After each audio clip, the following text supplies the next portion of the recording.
السلام علیکم ورحمۃ اللہ وبرکاتہ۔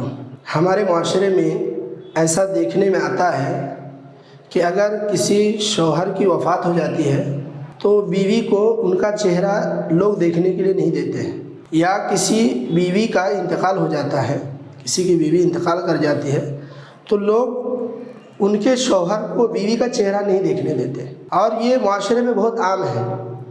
مطلب یہ ایسی بات نہیں جو سنی سنائی ہے جو ہم آپ کے سامنے بیان کر رہے ہیں، بلکہ ایک حقیقت ہے، ایسا ہوتا ہے۔ لوگ ایک دوسرے کا چہرہ نہیں دیکھنے دیتے ہیں، یعنی میاں مر جائے تو بیوی کو نہیں دیکھنے دیتے، بیوی مر جائے تو شوہر کو نہیں دیکھنے دیتے ہیں۔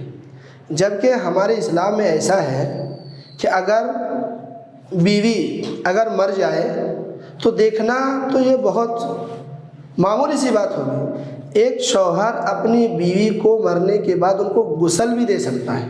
حضرت فاطمہ الزہرا رضی اللہ عنہا نے اپنے شوہر علی بن ابی طالب رضی اللہ عنہ کو وصیت کی تھی کہ جب میں مر جاؤں تو آپ مجھے غسل دینا، اور حضرت ابو بکر صدیق رضی اللہ عنہ کو کس نے غسل دیا تھا؟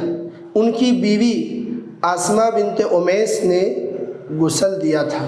تو پتہ کیا چلا کہ ہمارے یہاں جو ایک رواج ہے اور ایک جو لوگوں کی سوچ ہے کہ شوہر بیوی کو نہیں دیکھ سکتا، مرنے کے بعد رشتہ ٹوٹ جاتا ہے۔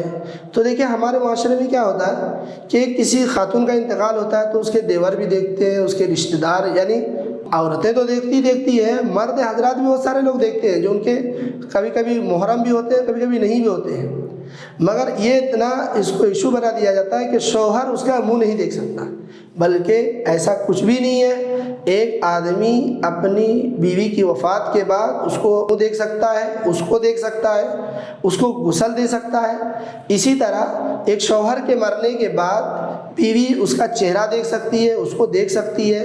آپ سوچیں کہ اللہ کے نبی صلی اللہ علیہ وسلم کی جب وفات ہوئی تھی تو لوگ دیکھنے کے لیے آ رہے تھے، حضرت عائشہ رضی اللہ عنہ کیسے دکھاتی تھی؟ عائشہ رضی اللہ عنہ کہاں تھی؟ عائشہ رضی اللہ عنہ نبی صلی اللہ علیہ وسلم کے سرہانے وہیں پہ تھی۔ لوگ جب رات کو دیکھنے کے لیے آ رہے تھے تو چراغ جلا کر کے نبی صلی اللہ علیہ وسلم کا چہرہ دکھا رہی تھی۔ تو آپ کیا سمجھیں گے کہ عائشہ رضی اللہ عنہ نہیں دیکھ رہی تھی؟